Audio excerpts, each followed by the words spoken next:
आप देख रहे हैं ड्रामा सीरियल मोहब्बत गुमशुदा मेरी। अगर आपको हमारी ये एपिसोड अच्छी लगे तो हमारे चैनल ड्रामा सीरीज़ को सब्सक्राइब कर दें और बेल के आइकन को प्रेस कर दें ताकि जो भी नई वीडियो है सबसे पहले आप तक पहुंचे। आप इसको वॉच एंड लिस्टन करते रहें। जूबिया की माँ जो होती है जूबिया को आकर उठाती है, कहती है कि जो तूने अंदर खिलारा डाला है, यानी कि जो सामान तूने अंदर खिला रहा है, कभी इधर फेंका है कभी उधर, उसको आकर उठाओ वरना मैं शाम तक तुम्हें बहुत ज़दुकोब करूँगी। जूबिया ने अपने नाम का घर कमरे में लाइटिंग लगाई होती है। जूबिया बहुत शरारती होती है, वो घर में बहुत ज़्यादा शरारतें करती है क्योंकि उनकी एक ही दो बच्चियाँ और एक भाई होता है, ठीक है। तो जूबिया की माँ जो होती है वो बड़े गुस्से में होती है जब जूबिया का कमरा चेक करती है जाकर। वहाँ पे इतना खलारा, कभी कपड़े इधर फेंके उधर फेंके, सारा कमरा जो उसने वीरान और चिड़ियाघर बनाया होता है। और बड़े आराम से बाहर आकर मुंह पे क्रीम लगाई होती है और बाहर आकर कुछ नावल वगैरह पढ़ रही होती है।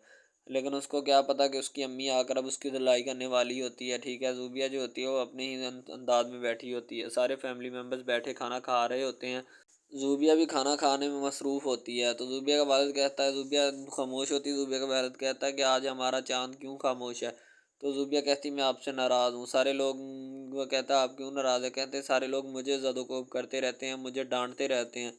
अभी रोशना को कोई भी नहीं पूछता। उसकी माँ जो होती है वो बड़ा हंसती है, कहती तुम्हें कौन ज़दोकोब करता है। दूसरी तरफ सैम जो होता है वो अपनी माँ के पास खड़ा होता है और उससे सॉरी कर रहा होता है क्योंकि उसने क्या किया होता है कि जूबिया का टैबलेट चुरा कर उसकी पिक्चर्स देख रहा होता है। तो जूबिया उसके पीछे पीछे भाग रही होती है। सैम उसको खूब सता रहा होता है। सैम उसका टैबलेट हाथ में उठाए कभी उधर कभी उधर। जूबिया पानी की बाल्टी भर के लाती है और उसके ऊपर फेंक देती है। जब पानी उसके ऊपर फेंकती है तो वो अपनी अम्मा आंटी के पास, यानी कि सैम की माँ के पास आ जाती है। कहती है आंटी मुझे इससे टैबलेट लेके दें, मेरा टैबलेट इसने कहीं छुपाया हुआ है। तो सैम की माँ कहती है सैम अभी तुम बच्चे हो, क्यों इतनी शरारतें करते हो, टैबलेट वापस करो। जब देखती है कहती कवर भी फटा है इसका। तो वो कहता है कि ये पहले से ही फटा था, मैंने इसमें कुछ नहीं इसका बिगाड़ा, जैसा था मैंने तुम्हें वापस कर दिया। अभी तो वो चोरी चुप के उसका टैबलेट चुरा के उसकी पिक्चर्स देख रहा होता है, ठीक है। वो उसको खूब कहती है कि मेरा टैबलेट वापस करो, वो वरना मैं तुम्हें छोड़ूंगी नहीं। सैम शरारतें कर रहा होता है क्योंकि जब जूबिया उसका देखती है ना उसके हाथ में अपना टैबलेट, तो खूब गुस्से में आ जाती है और उसको कहती है कि तूने मेरा टैबलेट क्यों पकड़ा, किसने तुम्हें इजाज़त दी कि तुम मेरा टैबलेट पकड़ोगे। तो जोबिया जो होती है बड़ा गुस्सा करती है, कहती है कि मैं एक ही बेटी हूँ, आप मुझसे घर के काम करवा रहे हैं, अभी मेरी उम्र ही नहीं है घर के काम करने की। दूसरी तरफ जो उसकी माँ बैठी होती है ना उसको जो कहती है कि समीना बच्ची तुम्हारी बहुत खूबसूरत है, यानी कि अपनी उसकी जो दरानी होती है ना वो उसके पास बैठी होती है। अब जो सैम होता है ना वो अपनी जूबिया को लेकर, यानी कि अपनी कज़न और उसकी फ्रेंड जो होती है जूबिया, उसको लेकर अपने दोस्तों की पार्टी में चला जाता है।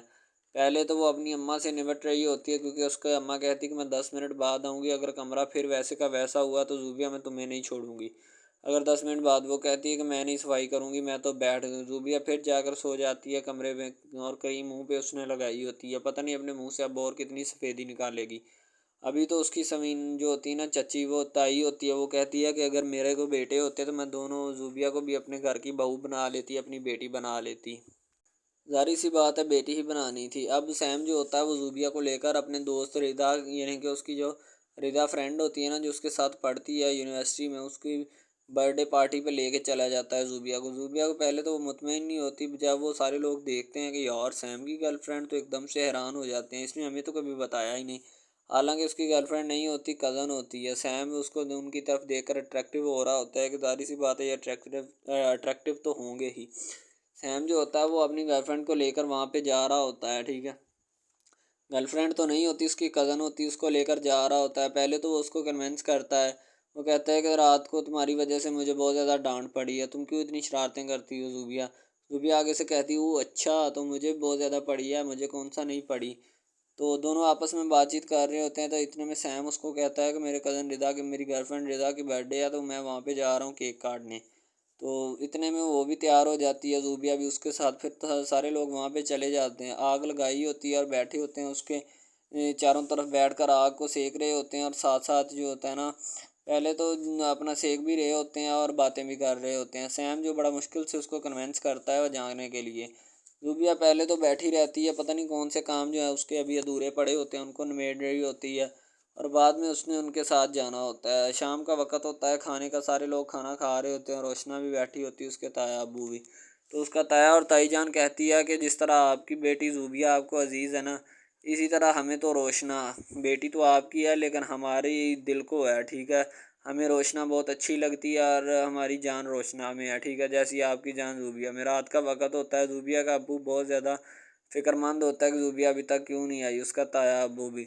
तो वो फ़ोन करती है, कहती है कि अपने फ्रेंड की बर्थडे पार्टी में गई हूँ। ज़ूबिया जो होती है वो बैठी होती है, उसकी दोस्त से कहती है कि आपने अभी तक आई लव यू नहीं बोला सैम को। तो सैम भी उसकी तरफ देख रहा होता है, दोनों एक दूसरे की तरफ देख रहे होते हैं। फीलिंग्स तो प्यार वाली होती हैं, लेकिन आगे पता नहीं क्या होने वाला है और क्या नहीं। अभी तक तो सैम कहता नहीं मैंने नहीं बोला। सारे लोग बैठे होते हैं और गाना गाना शुरू कर देते हैं। सैम को कहते हैं कि तुम कोई गाना सुनाओ, क्योंकि सैम इनमें सिंगिंग करता है ना। तो उसकी ताई जान बड़ी फिक्रमंद हो रही थी, कहती है रोशना फ़ोन मिला कर ना अपनी अम्मा से बात करवा दो एक दफ़ा ज़ूबिया, ताकि इसे सुकून मिल जाए। उसका वालिद भी बड़ा परेशान होता है उसको, क्योंकि ज़ाहिर सी बात है बेटी घर से बाहर गई है और रात का वक्त होता है, पता नहीं कहाँ होती है और कहाँ नहीं। अब सारे फैमिली मेम्बर्स भी होते हैं और खाना खा रहे होते हैं। सैम जो होता है वो ज़ूबिया को केक ला कर देता है, कहता है तुम खाओ, अगर और चाहिए तो बताओ मैं और ला कर देता हूँ। अपने हाथ से उसको केक खिला रहा होता है। ज़ाहिर सी बात है सैम को तो मोहब्बत भी हो रही होती है, लेकिन आगे से ज़ूबिया अभी तक रिस्पॉन्स नहीं करती, वो तो सिर्फ फ्रेंडशिप होती है। शहीर की बड़ी गहरी नज़र होती है उसके ऊपर, ज़ूबिया के ऊपर। शहीर जो अड़ा होता है ना, गंदी नज़र रखे होता है कि मैं इसके साथ अपनी फ्रेंडशिप करूँगा। तो अभी तो फ़िलहाल वो अपने ही कामों में सारे लोग मसरूफ़ होते हैं। शहीर बार बार ज़ूबिया की तरफ देख रहा होता है। ज़ूबिया भी बैठी होती है और उसकी रिदा भी बैठी होती है और रिदा का भाई भी, दोनों केक काट रहे होते हैं और हैप्पी बर्थडे विश कर रहे होते हैं। सारे लोग उनको हैप्पी बर्थडे विश करते हैं, लेकिन शहीर की नज़रें ज़ूबिया पे ही टिकी होती हैं।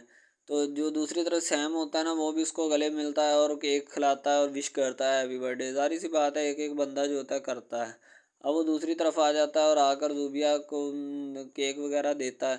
तो शहीर की नज़र अभी भी उधर ही होती है और रिदा भी होती है। रिदा सारे लोग समझते हैं। अब जो होती है रोशना, वो कॉल मिलाती है, कहती ज़ूबिया तुम अभी तक घर क्यों नहीं आई। वो कहती आ रही हूँ। कहती किसके साथ, तुम्हें दानियाल लेने आ रहा है। वो कहती नहीं अभी दानियाल क्यों ना भेजो, मैं आ रही हूँ, ड्राइवर मैं ना रिदा के ड्राइवर के साथ आ रही हूँ, उन्होंने मुझे ड्राइवर के साथ बैठा दिया।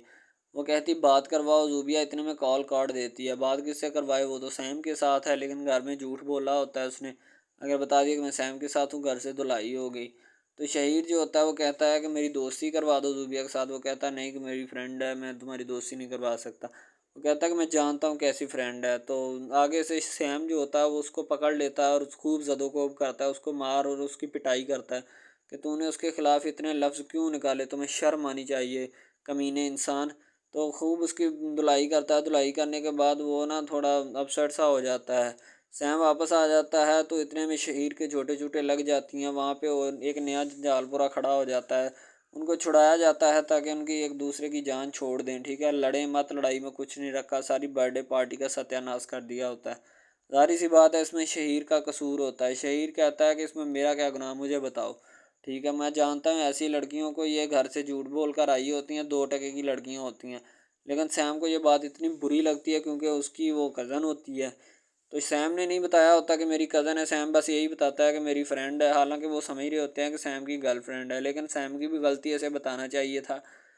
बाकी सब लोग हाथों पे हाथ मार रहे होते हैं कि यार सैम गर्लफ्रेंड लिए फिर रहा है, हम वैसे ही फिर रहे हैं, ठीक है, उसके दोस्त सैम के जो होते हैं, लेकिन ऐसा नहीं होता, वो तो उसकी कज़न होती है। बाकी खूब पार्टी को एंजॉय किया जा रहा होता है, लेकिन शहीद ने ये जो गंद में डाला होता है ना, इसमें बहुत होता है। बाकी उसका सैम का जो दोस्त होता है ना, वो आकर उसके पास बैठता है, कहता है तुम्हें शहीद को बहुत पिटाई की है, तुम्हें नहीं पिटाई करनी चाहिए थी। वो कहता है कि सैम कहता है कि तुम भी अब मुझसे मार खाओगे, ऐसा ही होना चाहिए था। मैं तो कहता हूँ उसे ज़्यादा लगनी चाहिए थी, तुम फिर कह रहे हो काम, क्योंकि उसने बहुत ज़्यादा गंदी और गिरी हुई हरकत की है, इस तरह की हरकत उसे नहीं करनी चाहिए थी। वो कहता है कि मैं तुम्हारी बात से एग्री करता हूँ, लेकिन फिर भी सैम और रिदा भी पार्टी को खूब इंजॉय करते हैं, क्योंकि वो भी बर्थडे पार्टी में गए होते हैं। फिर ज़ाहिर सी बात है उनका भी पार्टी को इंजॉय करने का हक है। जब वो घर वापस आ रही होती है, वापस आती तो उसकी अम्मी कहती किधर से आई हो ज़ूबिया, तूने इतनी देर कर दी। वो कहती अम्मी परेशान क्यों हो रही हैं, इतनी ज़्यादा देर तो नहीं हुई, फिर भी थोड़ी सी देर हुई है। तो उसकी बहन रोशना जो होती है वो बड़ी परेशान होती है कि इसने झूठ बोला था। उसको हकीकत का पता चल चुका होता है, लेकिन वो अभी तक तो खामोश ही होती है। ज़ाहिर सी बात है वो घर में बताकर सबकी लड़ाई तो नहीं करवाना चाहती, समझदार है, वैसे भी अक्लमंद है, तो वो तो अपने मोबाइल फ़ोन में मसरूफ़ हो जाती है। दूसरी तरफ उसका जो शहीर होता है ना, वो कहता है कि अगर मैंने इसको अपनी गर्लफ्रेंड ना बनाया तो मुझे भी शहीर कौन कहेगा, और उस मैं फिर सैम को बताऊंगा कि तुम्हारी औकात ये है। सैम को रास्ते में ट्रैफिक पुलिस वाले रोक लेते हैं और कहते हैं कि ये कौन है, कहता है कि मेरी कज़न है। तो इसको बाहर बुला लेते हैं, कागजात वगैरह मांगते हैं जिसके पास नहीं होते। तो ज़ूबी कहती जल्दी घर चलो, मामा की कॉल पे कॉल आ रही हैं। वो कहता है बैठी रहो चुप करके, घर ही जा रहे हैं ना।